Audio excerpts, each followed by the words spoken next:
अतः हे पार्थ, तुझे अपनी पराजय से दुखी न होना चाहिए, क्योंकि अभ्युदय काल उपस्थित होने पर ही पुरुष से ऐसे कर्म बनते हैं जिनसे उनकी स्तुति होती है।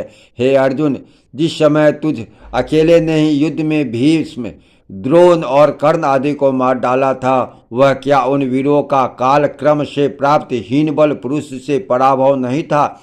जिस प्रकार भगवान श्री विष्णु के प्रभाव से तुमने इन सबों को नीचा दिखलाया था, उसी प्रकार तुझे दस्यु से दबना पड़ा है।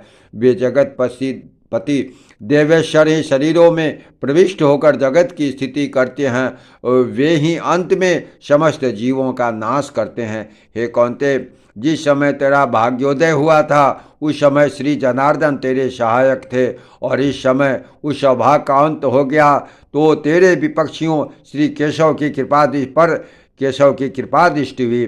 तू गंगा नंदन भीष्म पितामह के सहित संपूर्ण कौरवों को मार डालेगा, इस बात को कौन मान सकता था? फिर यह भी किसे विश्वास होगा कि तू अभीरों से हार जाएगा? हे पार्थ, यह सब सर्वात्मा भगवान की लीला का ही कौतुक है कि तुझ अकेले ने कौरवों को नष्ट कर दिया, फिर स्वयं अहिरों से पराजित हो गए। हे अर्जुन, तू इन दस्युओं द्वारा हरण की गई स्त्रियों के लिए शोक करता है, सो मैं तुझे इसका यथावत रहस्य बतलाता हूँ। एक बार पूर्व काल में विप्रवर अष्टावक्र जी सनातन ब्रह्मा जी की स्तुति करते हुए अनेकों वर्ष तक जल में रहे।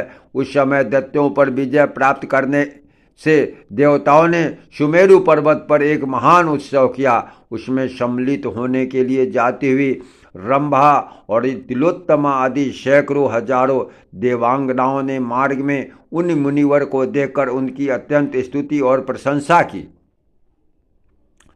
वे देवांगनाएं उन जटाधारी मुनिवर को कंठ पर्यंत जल में डूबे देखकर विनय पूर्वक स्तुति करती हुई प्रणाम करने लगी।